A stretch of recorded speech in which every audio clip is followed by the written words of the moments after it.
Alright, welcome back everyone to the Grand Cross video, and the boy Einek has just dropped. Bear in mind, I am recording this a couple days in advance, and when this video does come out, the boss will release literally dead on the video release basically. So right now, if you're watching, he is out, and I wanted an update guide on the video because, well, this boss I find more interesting than the other ones. I definitely like doing it more, and I do have some different teams now that I want to showcase, and something that I'm going to be doing for the next few weeks now, just trying to get a decent score. And you can get around 9 to 8k easy basically, and onwards of 10k if you do want to go for the extra crit strat with Derriere. Bear in mind, we are using Derriere for the extreme one, but normal and hard, where the other two easy difficulties are called, we are going to be using green Escanor, which is a lot easier to do, and something I just find way more reliable, and something you can do literally 10 minutes. That's how easy it is. So let's just jump in. So I will have all the gameplay towards the end, and I'm gonna kind of go through each of the difficulties, right? So very simple, at least the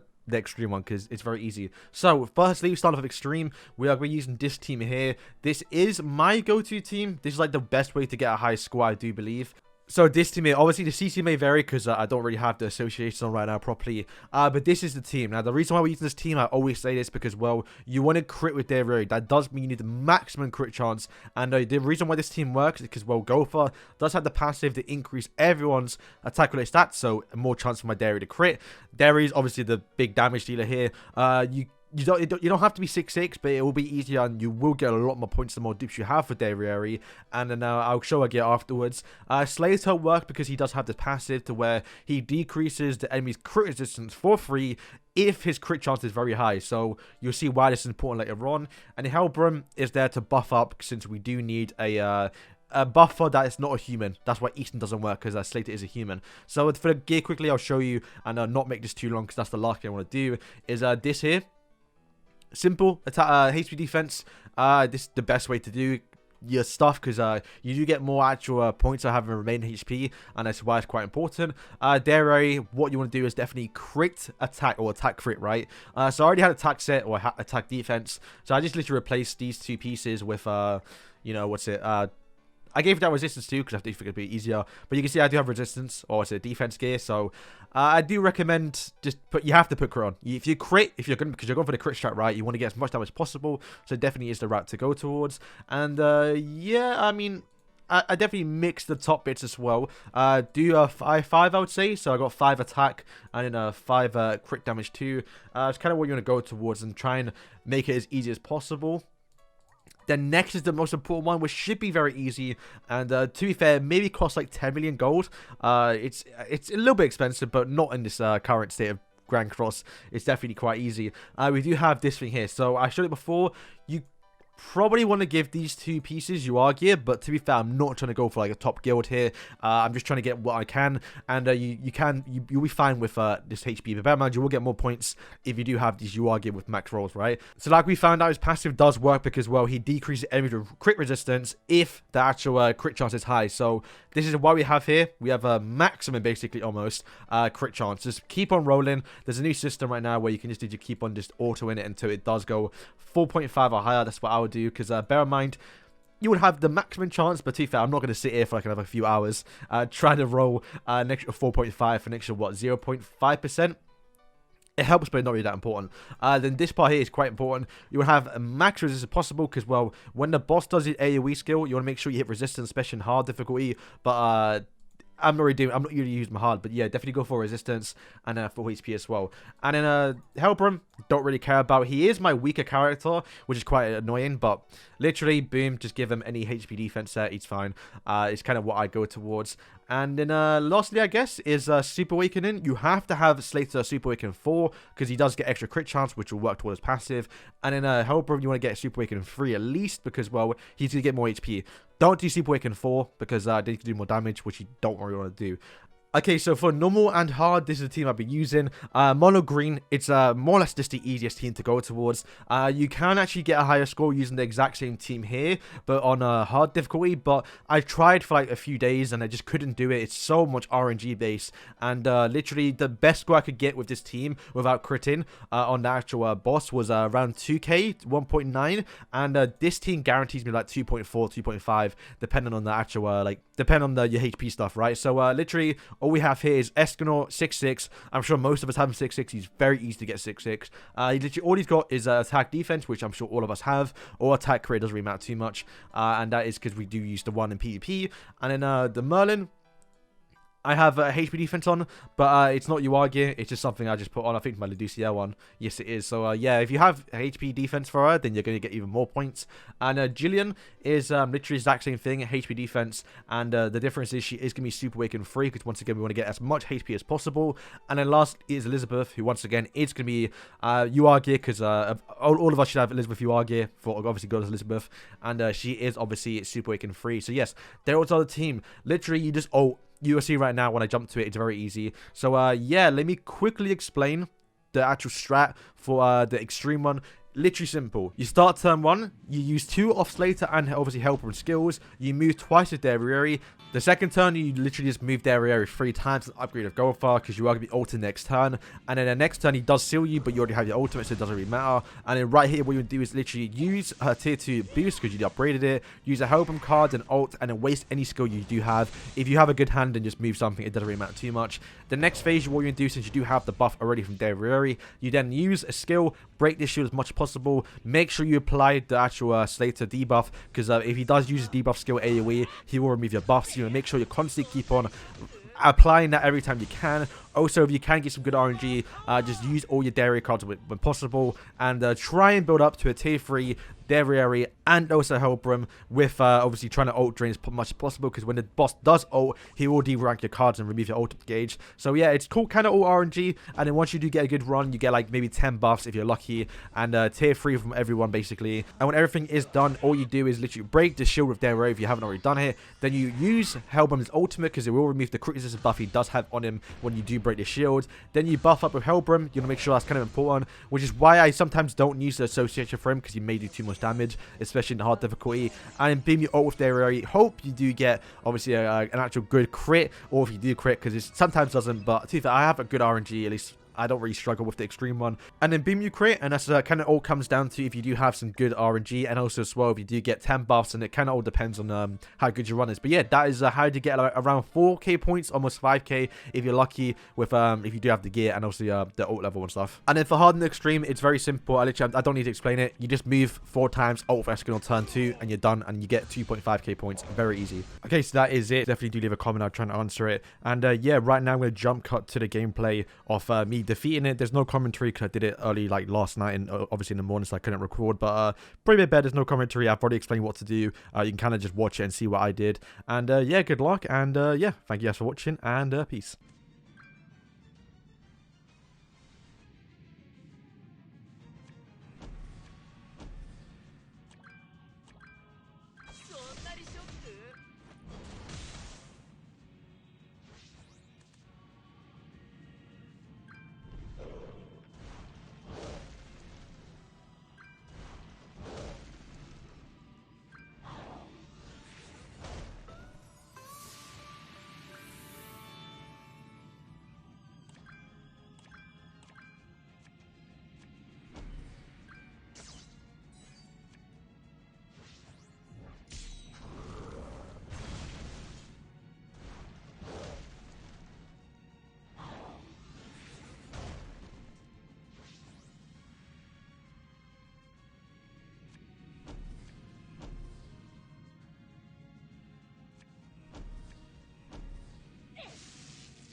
じられた